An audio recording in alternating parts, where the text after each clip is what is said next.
What's up, YouTube? I'm Mike. Today I'm going to try to do another little walk and talk. Let me see if I can get my camera right. It's been a while since I've been outside, and I need to get some vitamin D on this body. That's another thing that happens to me in the winter is I think I'm like pretty negatively affected by SADS.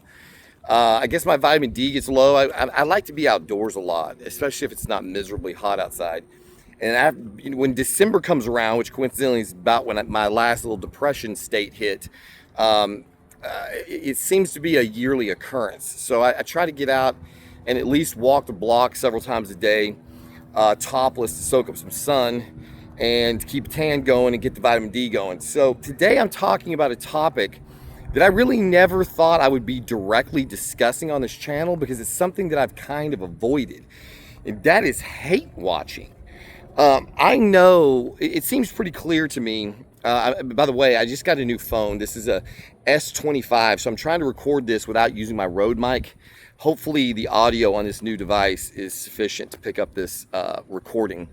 You know, I would get a new phone every couple of years, new Samsung phone every couple of years, and then it got to the point where they weren't really doing anything special. You know, they're all pretty much the same. There's not much of an upgrade for what I use it for. I don't really need whatever, you know.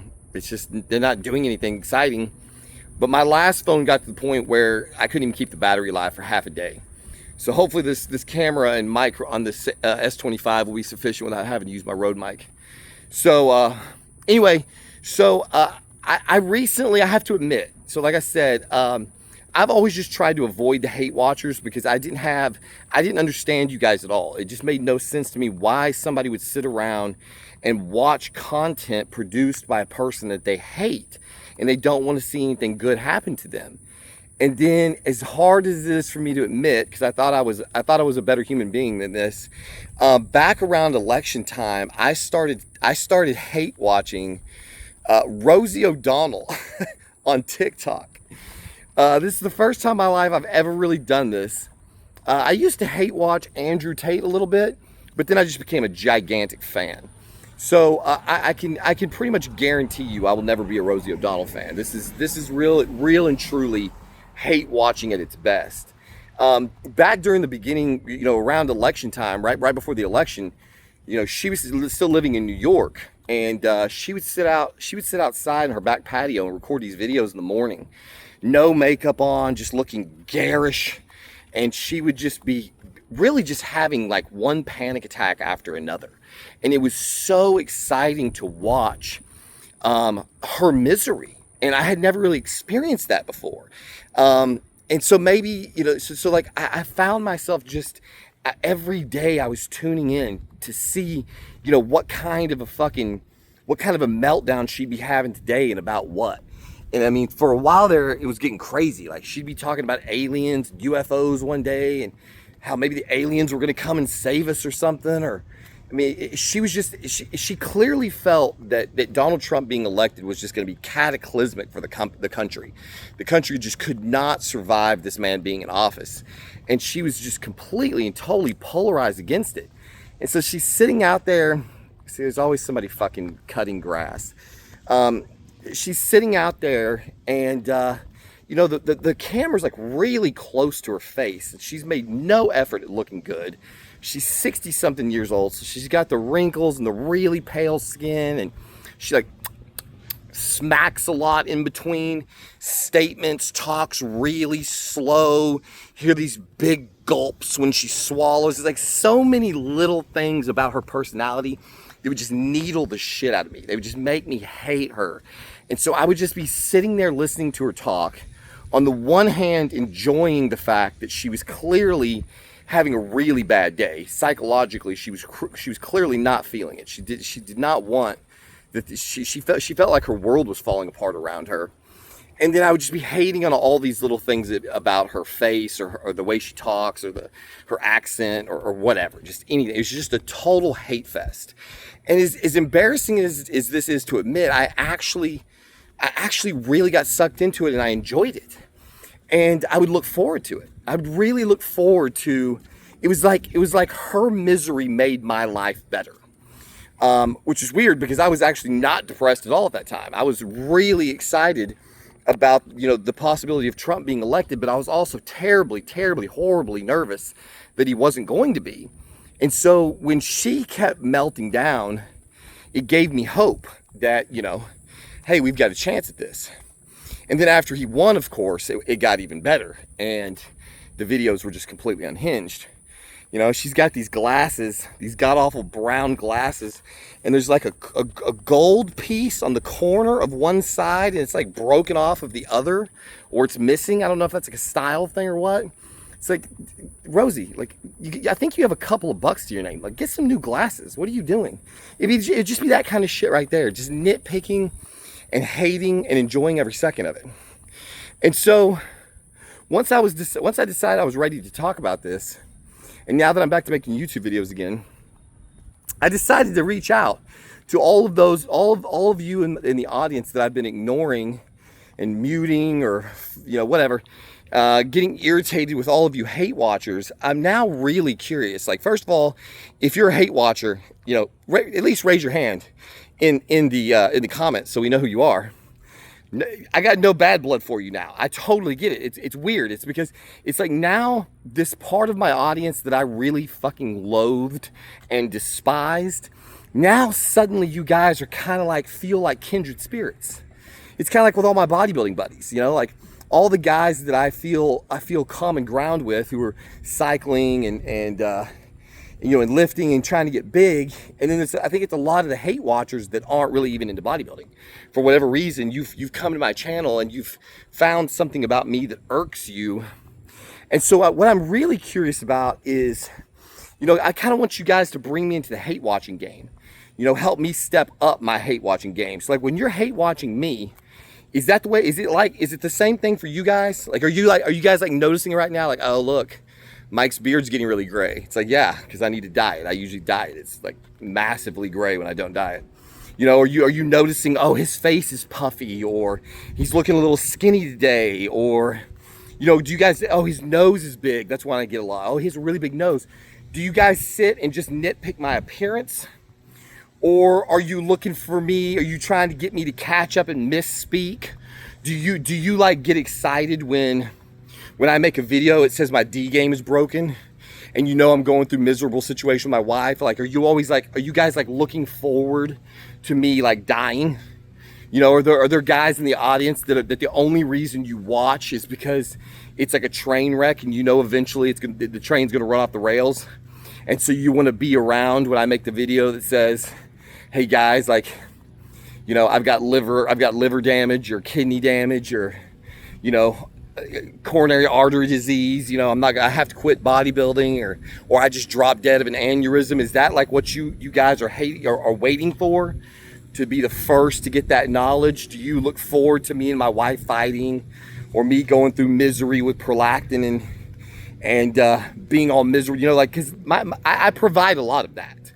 I could see, like, if you're a hate watcher, I could see how you could really enjoy my content, because one day I'll be over the moon, and the next day the whole thing will fall apart again. You know, the next day it's like I'm literally ready to take myself out. And so if you're a hate watcher like I am of Rosie O'Donnell, I can see how that would be really entertaining. Because that's the thing, like when I start watching a Rosie O'Donnell video and she's not miserable, you know what I mean? Like she seems to be having a good day. One of the things that happened scared me, because I had gotten used to watching her every day, or it seemed like, you know, give or take. And then she just disappeared. And it was like, oh my God, where's my content? I need more Rosie. I need to see these meltdowns. I need to see these crybaby fits. I need to see her terribly, horribly concerned for the state of affairs of our nation. And she just disappeared. And then I kind of started feeling like those of you who are like, where's Mike at? Like, why is he not making videos? I need to hear what's going on. I never could really understand that either. You know, like, there's people I watch on YouTube, but if they disappear, I forget they even, you know, it's like, oh shit, Bum said I hadn't made a video in a while, or, you know, whatever. And so now I start to understand that side of the audience too. Those of you who are really looking forward to any little tidbit, you know, and it's frustrating when that person that you've kind of come to rely upon for some kind of entertainment, some kind of a break from your day, and then all of a sudden they're just gone. It's like the new season of some show just got canceled, and you're like, wait, what? I was really enjoying that. And so I'm curious. I would love for you guys, if you have the balls. See, I'm balling up here. I'm admitting that I'm a hate watcher, and I'm admitting to what I enjoy, why I hate watch, and I'm curious if there's any hate watchers in my audience that are big enough to admit why you watch, what you want to see happen to me, what you're hoping to see, what gets you excited, what kind of negative things get you excited, you know, or anything, you know, whatever you got, so that I can better understand. Because I feel kind of like I'm an amateur hate watcher, and maybe you guys can clue me into some enjoying ways of hate watching that I didn't even know existed. Because that's the thing, I hate a lot of people. I hate most everybody on earth, and so it's far easier for me to find content to hate watch than it is for me to find content that I actually enjoy. And so maybe I could use again, like I'm always saying, this channel is kind of a form of therapy for me. Maybe I could use that as a form of therapy, and because sometimes it kind of makes you feel better, right? If I'm kind of having a shitty day, and then I find out Rosie O'Donnell's having a really shitty day, and she's sitting out on our back patio feeding squirrels, having a conniption fit, well, obviously, automatically, I feel better, because I'm like, damn, you know, I got a bad day, but I'm not in her situation. And, you know, now she's in Ireland. So you got to give it to her for that. Because, you know, all these celebrities who were promising to flee the country if Donald Trump was elected, well, she put her fat ass money where her mouth is, or she put her money where her fat ass mouth is, and she left. She's been living in one city in Ireland. Now she's in Dublin. And I don't really believe her, though. If you watch Rosie, she tries to pretend like she's happy right now over there. I don't think she's happy. I think she's trying to be happy. And see this, there you go. Like, is this how you guys watch me? When I come out with a new cycle and I'm talking it up, or are you guys like, yeah, he wants us to believe this is a good cycle. He wants us to believe he's really enjoying that DECA, but does he really? Taking a lot of prolactin, having a lot of problems, and I don't think he's really enjoying it. You know, I'm breaking down her videos, where even the happy ones, when she's trying to convince me that she likes living in Ireland, and I'm like, I don't think you do, girl. I think you're really, really missing New York City and all the things that seems to supply to that kind of person. I don't think you're really enjoying Dublin, Ireland, you know? And so then I can try to extract misery that she's not even confessing to. So there you have it. I just wanted to kind of make this quick video. I promise to do more content, and find out, you know, maybe now I can better connect with, you know, those of you in my audience who don't like me at all, who want to see nothing but bad things happen to me. Maybe we can work together. You know what I mean? If I know that there's a big group of people who are going to watch a video where I talk about how miserable I am, you know, that actually might inspire me. I'm not afraid. Like, just because you hate me doesn't mean that I don't want to entertain you. So if you hate me and you want to see me fail, and you want to hear the dirty, ugly, horrible things that I experience in life, man, I could probably dedicate some videos to that. Probably a lot of them.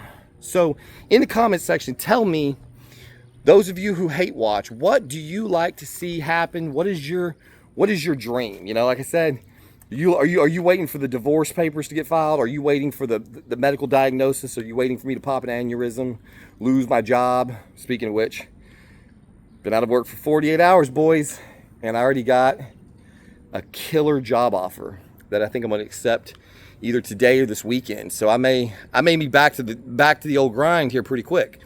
I still think I'm going to be making videos, because this place seems to be day and light, just night and day above where I was at. That being said, I know some of you are very eagerly awaiting more information on Equipment Depot. That is going to be coming. Like I said, there's some really great people over there, and they are. I got some emails today, or I had a conversation today with my ex-boss, and he does seem committed to making sure I get all the money they owe to me. So it's not that that's necessarily going to affect me making the video. I just want to set you guys expectations. The thing is that I don't have to lie or defame these guys to show you the misery that I've been going through. All I have to do is tell the truth, and that's the luxury of it, is because, you know, it's illegal to try to intentionally defame someone's character or try to cost a person business just because you don't like the way they do business. But what's not illegal is to just share your personal experiences. So I guess I could drop you guys a quick little breadcrumb to end this video on. One of the last things that happened for me at this company, you know, I was selling forklifts. I sold a brand new $45,000 forklift to this customer, and normally if you have an in-stock forklift, it takes about 3 days to get that ready. Well, in this case, it took 3 weeks because this forklift that was brand new had actually been sitting in inventory for Equipment Depot for over a year. Which, if you have ever run a business, you know that if you have equipment, I mean, imagine if you run a car dealership and you've got tons of 2023 models and it's 2025. I don't know that car dealerships can even have that happen. I don't know what they do with their inventory, but these people are sitting on inventory that's a year or more old, and they're selling it as new. And this particular truck had a whole bunch of demo hours on it, and it was damaged, and it had ended up having a bad battery. Because the battery been sitting in there not being taken care of this whole time. And so I sell this customer a brand new $45,000 truck, and I go out the day that it's delivered finally, which took 3 weeks. And normally what would happen is I would walk in and I would meet with the customer, make sure that they'd had a chance to take a look at the equipment, they knew how to operate it, explain all the bells and whistles, if it's their first time purchase. Basically just make sure that they are getting what they expected to get and that they're happy with their purchase. I come walking into this warehouse, and guys, this brand new forklift is sitting in the corner of this guy's warehouse, already plugged into the charger because they didn't charge it the night before they delivered it. So the guy couldn't even use it when he got it. $45,000. It's like buying a car. You got no gas in your car and you run out of gas on the way home. I mean, it's just terrible. The truck should have been charged overnight. It wasn't. So he's got it plugged into a charger, and I'm telling you, this truck that is supposed to be brand new looked like it was 4 years old and been sitting outside the entire time. It was covered in dust and mud and dirt. There was literally sand, like a pool of it in the operator's seat. This truck was so dirty you could see cat prints on the dashboard where a cat had walked across what was effectively at one point a sandy, muddy dashboard. There was scrapes and scratches, missing bolts. I mean, I've got pictures of all this that I may post in one of my videos. It was just insane to look at. I don't know how this truck could ever have left the shop in that condition. At the previous place that I worked for, if that had happened, every single person who was responsible for any part of that make ready would have been fired on the spot. Guaranteed. No questions asked. If I had sent pictures to my old boss of a truck that we just delivered that looked like that, I can guarantee you heads would have rolled that day. I send this stuff to my boss, he didn't even seem to care, man. He's just like, well, you're just gonna have to go apologize for it and just tell him, we can either come pick it up and take it back to the shop, or we can send somebody out there to make it right. So of course the customer's pissed, and he goes, you guys need to make this right.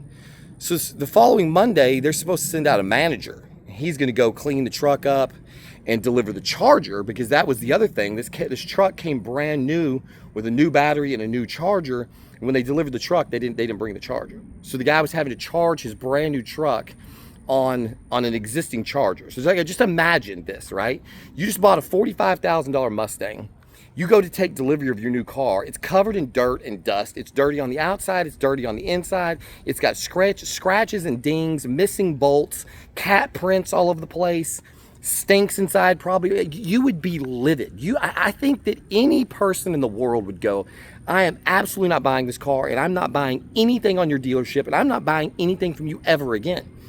And that's what they did. And so a week goes by. I go back out there after supposedly the manager had fixed everything, and I come walking into the warehouse, and that truck is sitting there as dirty as the day it was delivered. I literally had to go home, get a box of Clorox wipes and some paper towels and some, like, those cloths you use to, like, dry your car if you're, like, drying your car at home, and go out there and hand clean this truck that had been sitting in this customer's warehouse for the fact that he bought this thing. I mean, that's the thing with Equipment Depot. It just, how they have customers at all when you treat somebody like that is absolutely beyond me. And that was the biggest reason that I couldn't. My reputation. I've been in this business for 20 years. I can't work for a company where I make a commitment to a customer to deliver them the product that they deserve, the product that they paid for, and then my name gets attached to this turd that never should have made it off the loading dock. And then when it did make it off the loading dock, nothing was done about it. Nobody was held accountable. And it was just like business as usual. We keep on going. And lo and behold, literally 3 days later, we delivered another truck that had very similar issues. And so at that point, I figured out that this was not an anomaly. This is literally just the way they do business down there. And there's no way that you can stay in business treating customers like that in a market as competitive as DFW. So that is one of the many reasons. That's just, like I said, that's just a truthful story. I've got pictures to back it up. That's just like one example of something they did and apparently did on a regular basis that I could not continue to have my name attached to. So like I said, again, I don't want to badmouth any of the people necessarily other than Lee who work there, because there's a lot of great people who are, they're kind of all in my boat. They're all just trying to make a living, do the right thing, but the processes, the management, the business model is so permanently broken. I suspect that we will see in the news soon that the DFW branch of Equipment Depot is no longer in business. The entire company is being sold, for those of you who don't know that. Equipment Depot is owned by a big conglomerate called Mitsubishi Logis Next. And Mitsubishi Logis Next is being sold to some buyer, supposedly for $800 million. Maybe they start seeing these videos, they won't be interested in buying this company anymore. But there you have it.